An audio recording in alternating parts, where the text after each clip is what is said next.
Hello students, welcome জানাই সকলকে explore ম্যাথমেটিক্সে। সঙ্গে রয়েছি আমি শুভজিৎ। আর এখন আমরা করছি ক্লাস 10th এর ত্রিকোণমিতি এক্সারসাইজ নাম্বার 8.2 এর কোয়েশ্চেন নাম্বার 1 এর রোমান 2। ওকে, তো রোমান 2টা কি বলেছে দেখো, আমাদের 2 tan square 45 degree plus cos square 30 degree minus sin square 60 degree. Okay, তো এখানে আমরা কি করব, আগেরটার মতোই প্রথমটার মতোই মান বসাবো, শুধু কি লিখবো 2 ইন্টু tan 45 ডিগ্রির মান তোমরা অবশ্যই জানো tan 45 ডিগ্রির মান কত 1। ওকে, আর যেহেতু tan এর উপরে স্কয়ার রয়েছে তাই আমরাও এটার মানের উপরে স্কয়ার দিতে হবে। তারপর লিখবো cos 30 ডিগ্রি। cos 30 ডিগ্রির ভ্যালু কত? cos 30 ডিগ্রির ভ্যালু হচ্ছে আমাদের √3/2। ঠিক আছে, আর এটার স্কয়ার রয়েছে তাই এটার মানের উপরে স্কয়ার দিব আমরা অনুরূপভাবে।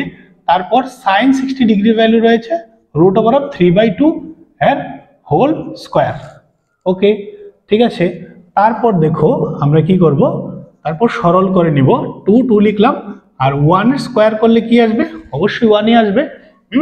তারপর এদিকে লক্ষ্য করো, এইটা আর এটা একদমই সিমিলার, আর একটা কি রয়েছে, প্লাসে রয়েছে আর একটা মাইনাসে রয়েছে, তাই আমরা এটাকে ক্যান্সেল করে দিতে পারি। ঠিক আছে, তাহলে 2 এ কে কত আসবে? 2 চলে আসবে, আমাদের উত্তরটা হলো 2।